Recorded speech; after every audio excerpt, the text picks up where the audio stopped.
Ayun, what's up mga sir? Yan. Update lang tayo sa ating smash na ating pinagpa-project na big tire or ano, kung baga big bike concept na ano. So yan, update, may project na naman tayo sa kanya yan. Sa ano, yan. Sa upuan naman tayo.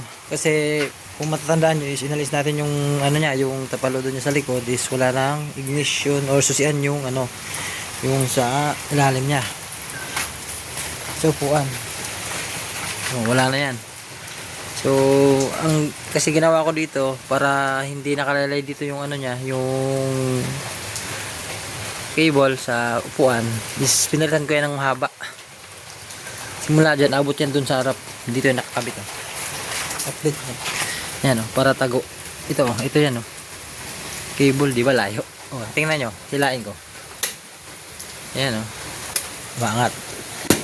Yan o, sara natin, tapos bukas, hila. Yan o. Yan, isa pa. Diba? Yan o. Yan. So bali, ang gagawin natin sa kanya is, ayaw ko sana kasi ng hila kasi baka makita ng iba or mga bata is gayahin kung may laman ako sa loob, baka mawala.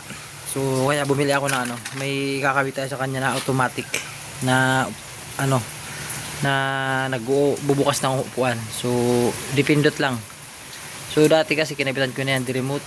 So nasunog yun. Ngayon upgrade naman tayo is dipindot na lang. Pero itong gagawin ko ito is hindi ito ano, hindi ito mabubuksan kung hindi naka-on yung susi. Dapat naka-on pa rin yung susi niya. Yan, papakita ko sa inyo yung mga gagamitin natin. Yan. So ito yung magagamitin natin. Yan. So bali gamit tayo ng switch. On, and hindi to on off pa. Yung parang pinipress lang to. Hindi ito naglalak. Push lang, push button lang yan. Isang pindot lang. Hindi naglalak. Yan. Tapos wire. So hindi ko pa nakuha yung wire. Mayroon akong wire dyan. Tapos ito mga sir. Pagkaalam ko nito is sa automatic door to eh. Sa mga sasakyan, mga 4 wheels, automatic door yung ginagamit. So ito pala ano to, yung motor na to is balikan or back to back yung hila niya. Pwede siyang patulak pag ganun. Pwede ring pabalik. So depende na kung babalik rin yung ano. Papakita ko sa inyo muna. Kuha tayo ng battery. So bali yan, dito tayo. Magkikitap muna tayo dito sa ating ginagawang scooter sa harap. So bali to, pakita ko sa inyo, itap nyo lang, walang problema kahit magkabaliktad to eh. Kasi ano sa, hindi naman siya hindi naman siya masusunog. Yan. Itong green, pwede nyo ikabit, itong green ikabit nyo sa ground is, ang labas niyan ay teka. Yan. Ito rin. Yan o. Hindi ko makikita nyo is patulak siya, patulak. Yan, hindi yan gagamitin natin. Nagamitan natin yung isa. Pagbabalik nyo yung top ng wire. Yung green is lagay nyo sa negative, sa positive. Tapos, ito namang blue is kabit natin sa ground. Makita nyo. Yan, kung makita nyo is patras siya. Yan yung gagamitin natin, patras. Kasi pahila dun sa upuan. Yan. So, balik na tayo dito sa ating project na motor. And, kakalasin ko lang muna yung ibang fairings nya. Siguro baklas na naman ulit sa upuan, then sarap kasi bala ko siya ilagay is dito ko lang siya ilalagay para nakatago. Yan di sa ilalim kasi ang paan naman kasi yung dito pa eh, dito na lang ilalim. So pag-isipan na lang mamaya, maisipan na lang yan kung halimbawa na baklas na. So baklasin ko lang. So yan, bali na baklas na natin mga sir yung ano, cover nya. Then yung cable pala is pinutulan ko na, tapos kinabit ko na din yung motor na gagamitin natin. Yan, so bali nakalagay na siya. Tapos yung cable, kaya sinabi pakita, mahaba yan oh. Abot yan dun sa harap. Bali pinutulan ko na lang siya. So ginamit ko talaga, makita nyo ang cable sa throttle yan. So mas maganda sana kung ito gamitin nyo para kung kasi medyo mahirap-hirap mag-adjust nito kumbaga mag-timing. Kasi kung masyadong mahigpit naman yung nakalagay is hindi nyo masasara to. Kung may adjustan kayo dito, mas maganda. Para kung halimbawa tama na yung sukat or bitin ng konti dito, masyadong maluwag, dito kayo mag-adjust. Yan, di yan, sakto lang yung sa akin. So di ko pa siya tinisting ko na siya, pero mamaya ko na sa inyo papakita. Tapos nandito yung isa. Yan, binutasan ko dito. Yan siya, oh. Yan, switch. Dito ko lang talaga siya nilagay. Yan, oh. Dito ko lang siya binutas na ano, para pag mag-on dito na lang pipindutin. Yan. Hindi yan naglalak, ah.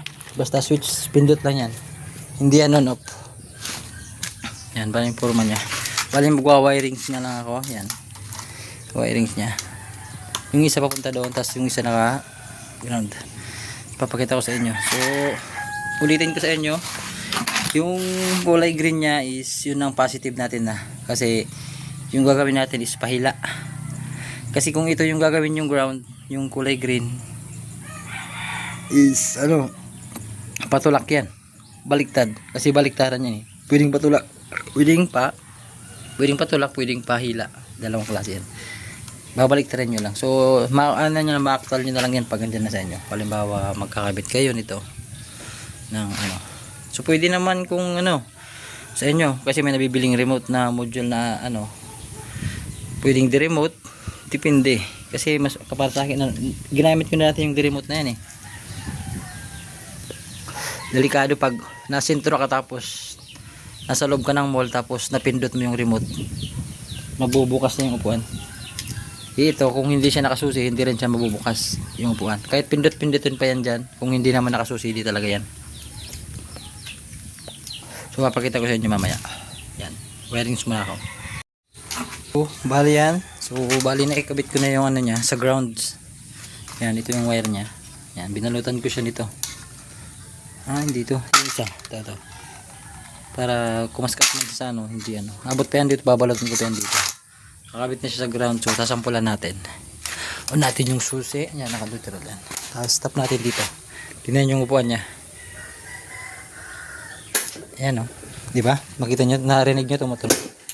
Yan o. Ulit. Yan. So final na natin. Kakabit ko na muna ito. So yan, bali tapos na tayo mga sir. Nakabit na natin yung mga fairings ng ating smash. Yan, goods na lahat. Yan. So bali ito na. Off muna natin. So dito ay kinabit yung switch. Kung makita nyo sa ilalim siya. Yan o. Tago. Kasi ayaw ko dito eh. Parang ano eh. Para malinis lang siyang tignan dito. Hindi ko muna kinabit yung ano niya. Yung grab bar or handlebar. Para medyo may anong konti. Pero kakabit ko din yan kasi baka may maangkas. Umupo dito. Bubasag. So ngayon try natin. Yan o. Yan, hindi yan switch, hindi yan mabubukas pag hindi naka-on yung susi. Yan o. Kahit pindut-pindutin natin yan. Dapat naka-on yung susi. Yan. Tapos, saka natin pindutin dito. Yan, makita nyo? Tutunog yan. Yan. Tadan! Off. I lock. Tapos, switch. Yan, switch natin dito. Yan, automatic siya nabubukas. Hawa tayo na ano. Try natin dito ko sa medyo malayo. Yan, pindit natin. Yan. Ito sa pa. Yan. Tapos pag naka-off yung susi, hindi siya mag-on. Yan, pindit natin. Dapat naka-switch yung susi. Yan.